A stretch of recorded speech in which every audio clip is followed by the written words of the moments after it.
Good morning. इथं बघा पौर्णिमेचा चंद्र किती छान दिसत होता. सकाळी सकाळी खूप मस्त वाटलं आणि त्याच्यानंतर मग आम्ही वॉकला निघालो. आता काल मी एकटीच होते त्याच्यामुळे वॉकचा काही व्हिडिओ मी घेतला नाही आणि आता मग रोजप्रमाणे आम्ही सगळेजण आलो होतो. आणि हो, काल ना मी दत्त जयंतीचा जो व्लॉग अपलोड केला होता ना, त्याला तुमच्या खूप साऱ्या कमेंट्स आल्या की ताई तू बारीक दिसायला लागले, ताई वेट लॉसचे रिझल्ट दिसत आहेत. असं मला खूप छान वाटलं तुमच्या सगळ्यांच्या कमेंट बघून.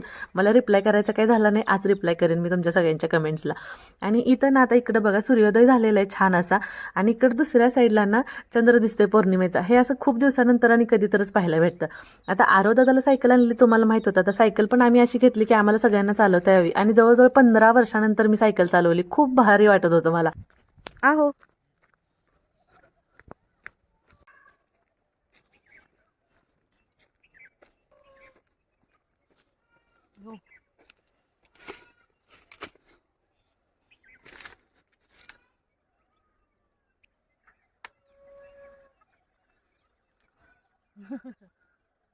सकाळी सकाळी आपल्या शेतातल्या झाडाला ना 2 पिकलेल्या पपई सापडल्या म्हणून घेतल्या आणि घेऊन आलो घरी. म्हटलं आता सकाळी वर्कआउटमुळे लवकर भूक लागते तर सकाळी खायला बरं वाटतं. तर भेटू परत, तोपर्यंत बाय.